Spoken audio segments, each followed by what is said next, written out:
Charla histórica. Tu conexión con el pasado.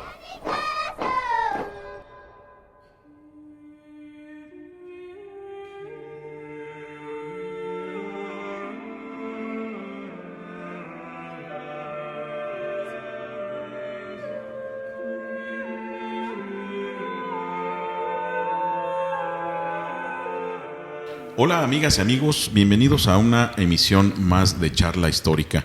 Por aquí estoy con mi compañera y amiga Alejandra García, bienvenida. Hola Luis, muchas gracias. El día de hoy estamos muy contentos porque nos acompaña el doctor José Gilberto Ramírez Ibarra. Bienvenido, doctor. Muchas gracias. Por aquí a este espacio. Y pues siempre con temas diferentes, ¿no? Afortunadamente sí. Cada uno le pone su toque, ¿no? Sí. Aunque sea de la misma época, todo el acontecer del ser humano va dejando huellas tan distintas que ese es el bagaje que el historiador toma para dar a conocer nuestro pasado. Sí, y es una muestra de todas las posibilidades que como investigadores, estudiantes, podemos tener dentro de la historia, ¿no? Son como estos ámbitos que no se nos van a acabar nunca, que la historia nos, así como el ser humano, hay tantos seres humanos como líneas de investigación, digámoslo así. Entonces, bueno, voy a dar una semblanza rápida del doctor para que sepamos de dónde es su formación, porque lo que estoy viendo es que el doctor José Gilberto tiene una licenciatura en Derecho y una en Pedagogía, así que pueden enmendar su vida después y entrar a Historia. Claro. Y tiene una maestría en Historia en el Instituto de Investigaciones Históricas y un doctorado en Estudios de las Tradiciones en el Colegio de Michoacán, pero vamos a ver ahorita, nos va a explicar cuáles son sus líneas de investigación y muchas cosas más, así que adelante. A charlar por aquí con nosotros. Doctor Gilberto, bienvenido y gracias por aceptar la invitación. Muchísimas gracias, ¿no? La verdad es que estoy muy contento de poder estar aquí y compartir muchas cosas que nos interesan a todos los que nos gusta la historia, la ciencia y otras disciplinas que son afines. Muchas gracias. En los trabajos que me ha tocado ver acerca de tu línea de investigación, te has metido con esta parte que dices de la ciencia, pero la ciencia un poquito más para atrás, ¿no? Siglos XVII, XVIII o incluso XVI, ¿no? Particularmente con la botánica, textos en latín. Recuerden, amigas y amigos, que aquí en la Nueva España, un idioma que se consideraba intelectual, no solamente propio de la iglesia, sino del ámbito universal científico, era el latín. Incluso la nomenclatura queda en latín, ya sean naciendo desde Europa o cualquier otra parte del mundo. Bueno, a mí me gustaría hablar sobre ciencia, historia y textos latinos porque precisamente mi formación de posgrado tiene que ver con este encuentro de estas tres disciplinas. El latín yo lo empecé a aprender en la adolescencia, es decir, fue mi primer contacto en la adolescencia, en unos cursos de verano en un seminario, pero después en la prepa hubo esta materia y entonces ahí fue donde otra vez volví a reencontrarme con el latín. Me interesó, pero en su momento yo decidí estudiar algo que probablemente no tuviera una relación directa, no como letras, por ejemplo, letras clásicas, que quizá hubiera sido algo muy bueno, pero a veces uno cuando es joven no tiene la indicación o la experiencia como para saber qué escoger, ¿no? Entonces yo escogí Derecho y Pedagogía. Al final realmente sí los vinculé con el estudio de la lengua latina. Yo los seguía estudiando de manera personal, autodidacta. Y los estudios de licenciatura los vinculé con el latín en el sentido de proponer investigaciones relacionadas con el derecho, que sí está relacionado la lengua latina. Sí, mucho, ¿no? El derecho romano, pues ahí va el latín implícito. Claro, exactamente. Y en la pedagogía, bueno, yo estudié algunas formas de aprender el latín, porque también sobre eso hay una polémica, leía libros sobre didáctica del latín, etcétera. Entonces a mí me interesaba cuál es la mejor manera de aprender latín. Entonces estudié gramáticas, estudié métodos y propuse una nueva forma de aprender latín. Digo, no inventada por mí, sino proponerla en escuelas públicas y privadas aquí de Morelia, y por eso vinculé pues los estudios de licenciatura. Pero en el posgrado tuve la oportunidad de hacer una maestría en historia y yo no sabía pues mucho de historia y la formación histórica es pues casi desconocida, ¿no? Entonces aprende uno a investigar historia, aprende uno muchas cuestiones que tienen que ver con la historiografía, con otras cosas, y además estudiar y traducir un texto que me lo propusieron, no fue algo que yo encontré, sino me dijeron, bueno, a ti te interesa latín o sabes algo de latín, ¿por qué no traduces un texto que se trata de unas plantas? Y que jamás había sido traducido al castellano. Este texto. ¿Cómo se llama este texto, doctor?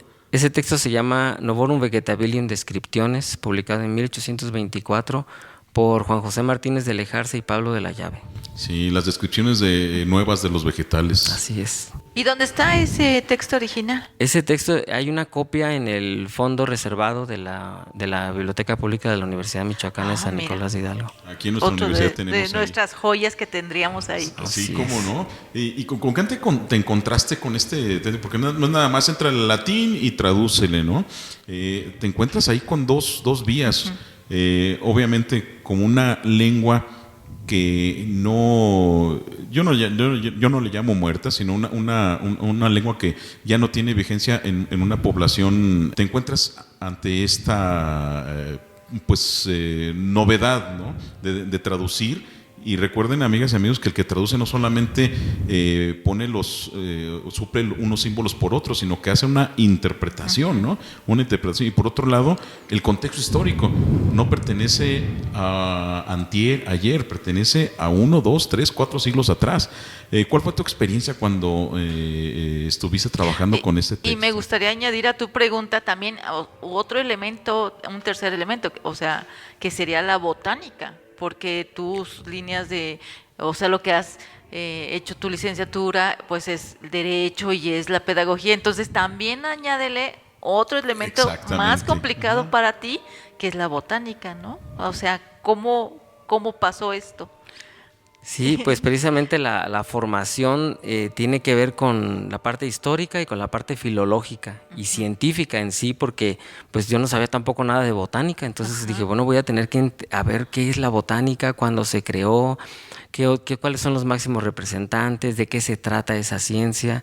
Entonces tuve que revisar muchos textos que eran del periodo del siglo XIX, pero también otros del siglo XVIII, XVII, porque uno tiene, en la historia siempre es así, no se va hacia atrás, llega un momento en que le paras porque dices, no, pues es que hasta aquí, ¿no? Y ya entendí el proceso. Llega el momento en que se te aparece Mark Bloch, ¿no? Ya, ¿no? Entonces tuve que aprender algunas cuestiones importantes de la botánica, precisamente, términos, la terminología científica especializada de una disciplina que, aunque mantiene en general, por ejemplo, los nombres de las plantas en latines, todo lo hemos visto incluso en la actualidad, ¿no? Los nombres son... Sí. Pues en esa época, cómo se les nombraba, cómo eran las descripciones de las plantas. Y como tú dices, bueno, también hay que interpretar. Ahí viene un prefacio, vienen 2 introducciones porque ese texto está dividido en 2 libros. Uno que se publicó en 1824 y el otro en 1825. Entonces el primero trata de, la mayoría son plantas oriundas de Michoacán y algunas de otros estados como Veracruz, porque Pablo de la Llave, el otro autor, era de Veracruz, entonces él herborizaba, como se decía, en su estado, ¿no? Entonces se unió con Martínez de Lejarza, intelectuales del periodo independentista, para hacer esta obra que conmemoraba a los héroes de la independencia. Entonces la publicaron en 1824, cuando se publica también, o se da a conocer la primera Constitución de México como país independiente. Eso es una manera de darles honor, ¿no?, a estos. Claro, y de hecho, como el título lo dice, de estas plantas nuevas o recién descubiertas, les ponían nombres de héroes patrios, ¿no? A estas plantas, ¿como cuáles, doctor? Sí, están los Morelos, por ejemplo, la planta morelosia, Hidalgo para Hidalgoa, o sea, las latinizaban de acuerdo a sus nombres. Allendea, por ejemplo, la planta Allendea, Casimiroa edulis. Luego hay unos próceres que son poco conocidos, pero los autores abajo, después de la descripción, ponían una breve semblanza de quién era esa persona y qué había hecho por la patria. Entonces era también como dar al mundo, y lo hicieron en un momento en que el latín ya no era tanto la lengua oficial, poco a poco dejaba de serlo. Ya se publicaban muchos libros de botánica, de medicina y de otras ciencias en las lenguas nacionales, ¿no? Así es. Y este texto yo no lo conozco, pero lo quiero conocer. O sea, ya lo quiero conocer porque esto de los nombres no lo sabía, cómo lo fueron haciendo con los héroes. ¿Tiene imágenes o sea, en el libro tuyo que podemos tener acceso, ¿dónde está este libro y cómo se editó o qué información nos puedes dar y dónde lo podemos encontrar? Porque sí, a la gente que nos escucha, pues ya, bueno, a mí ya me causó interés y seguramente a las personas que nos están escuchando. Sí, en el prefacio los autores dicen que no tuvieron el tiempo de adjuntar las láminas donde venían los dibujos de las plantas, porque yo creo que lo querían publicar en 1824, entonces no era tan fácil, ¿no? Estos libros en aquella época en la que las imprentas eran escasas y además era caro también, ¿no? Entonces ellos explican que no pudieron adjuntar las plantas, entonces el original no las trae. Pero yo en el estudio que hice y la traducción, pues yo busqué plantas, fotos actuales. Ajá. Y añadí varias de las fotos para que al consultar vieras la planta, claro, cómo es, ¿no? Y de hecho estos libros de botánica era casi de rigor que agregaran el dibujo, ¿no? El dibujo de la planta. Decimos dibujo porque en aquel entonces era la única vía gráfica, ¿no? Para hacerlo, y unos dibujos impresionantes de pronto que uno se encuentra. De este libro hay acceso vía electrónica, hay liga para descargarlo, para consultar, o solamente en físico ahí en el repositorio de aquí de la universidad. Sí, si uno pone en el buscador el nombre completo de esta obra, sí va a salir. Yo incluso lo encontré. Hay varios fondos antiguos de bibliotecas, no nada más de México, sino de Europa, que lo tienen.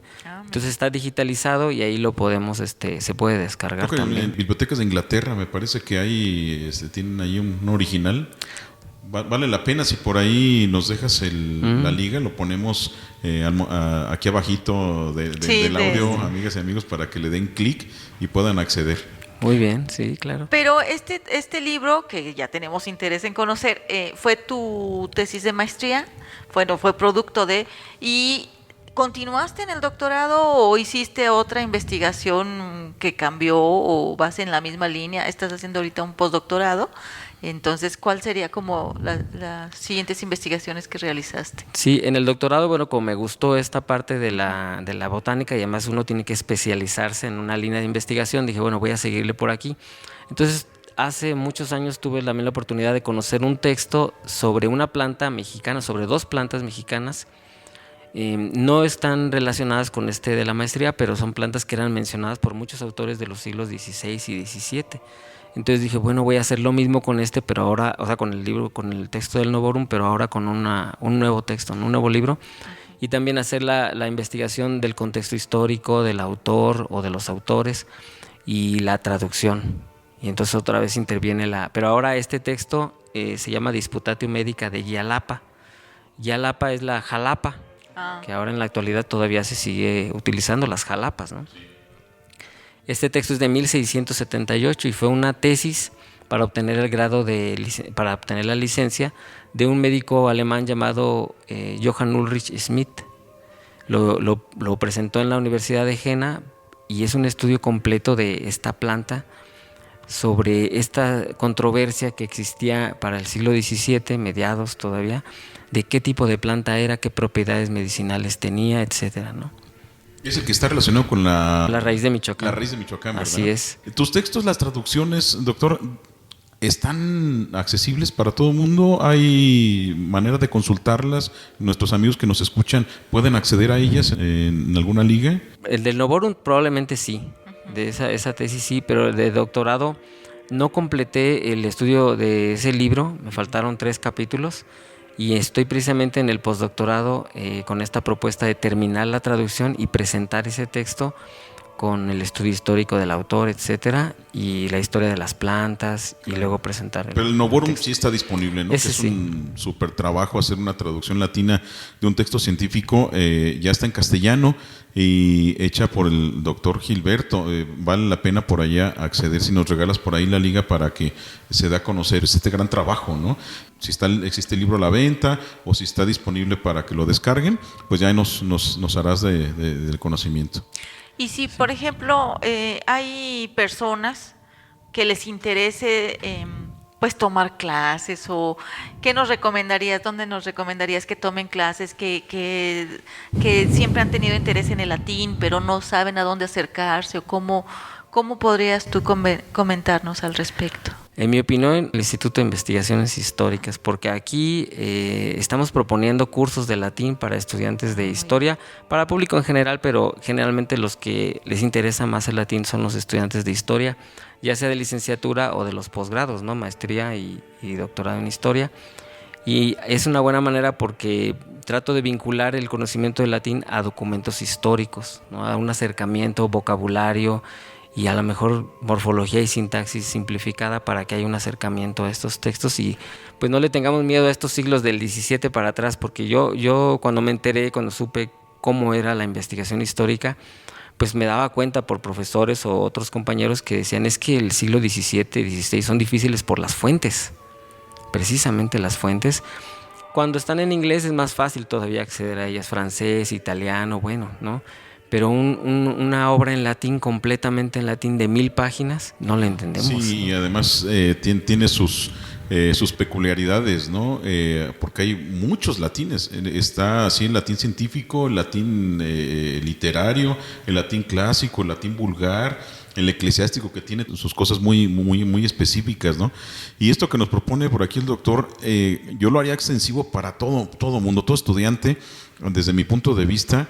Todo el mundo debe de conocer un poquito de latín. A lo mejor alguien profundiza un poquito más, pero es de donde procede el porcentaje mayor de nuestro idioma. Teniendo latín no solamente nos acercamos a textos escritos ahí, sino nos ayuda a conocer nuestro propio vocabulario, ¿sí? Palabras nuevas que de repente encontramos y con esto.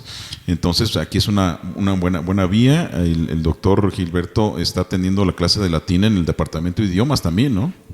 Sí, en el departamento de idiomas a veces ofrezco algún taller, a veces tengo la oportunidad de trabajar en el CADI, que es un lugar donde también de autoaprendizaje y también hay algunos cursos ahí, pudiera ser una de las vías. Muy bien, por ahí nos regalan las ligas para los que estén interesados en esto.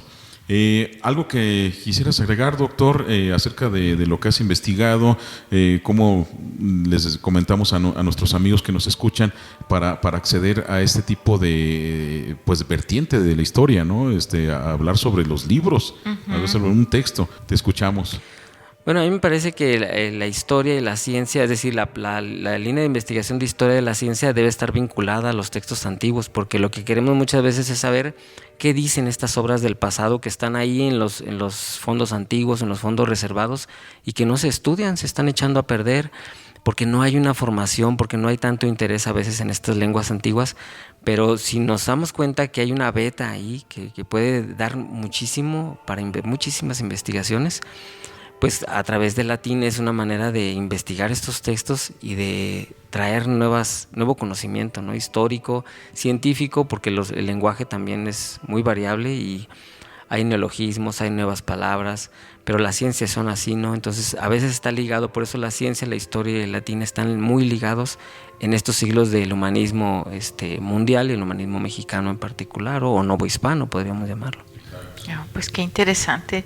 La verdad es que sí nos abre como la posibilidad de ver más allá de nosotros, ¿no? Porque estamos tan acostumbrados a lo inmediato ahorita, a las nuevas tecnologías, pero también esta parte de la investigación, de ir a la fuente directa, y más que si en Michoacán, por lo menos aquí en Morelia, tenemos acceso a este tipo de textos, sí, es súper interesante porque, como decía el doctor, y no quiero ser repetitiva, pero a veces sí nos impide algunas investigaciones. Dice, ¿de dónde voy a sacar la información?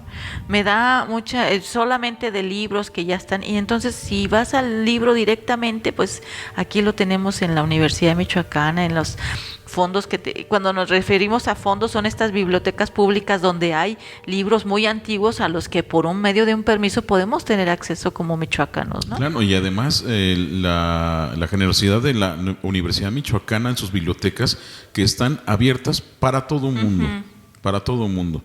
Gente que no tenga alguna vinculación directa puede acceder ahí. Alguien de nuestros escuchas podría decir, bueno, sabes que pues yo ni siquiera soy universitario, puede acceder también puede acceder con su identificación. Hay una biblioteca que está muy nutrida en ese tipo de textos antiguos, que es la biblioteca pública que se encuentra en la esquina del Palacio Clavijero, ¿sí? Donde un día fue el templo de la compañía, en la avenida Madero, ahí en Morelia, Michoacán, esquina con Nigromante. Entonces están invitados, no hay pretexto para el conocimiento. Y pues siempre quedan cosas por comentar, doctor. Te agradecemos mucho que hayas estado por aquí comentándonos y dejándonos la espinita de retomar el latín y estos textos antiguos, ¿no? Muchas gracias por la invitación. Pues muchas gracias, les agradecemos a los que nos hayan, al doctor primeramente, a Luis, a los que nos escuchen, y bueno, pues estén pendientes de nuestras próximas charlas históricas. Muchas gracias a todos. Amigas y amigos, estuvieron con ustedes Alejandra García y Luis Güense. Hasta la próxima.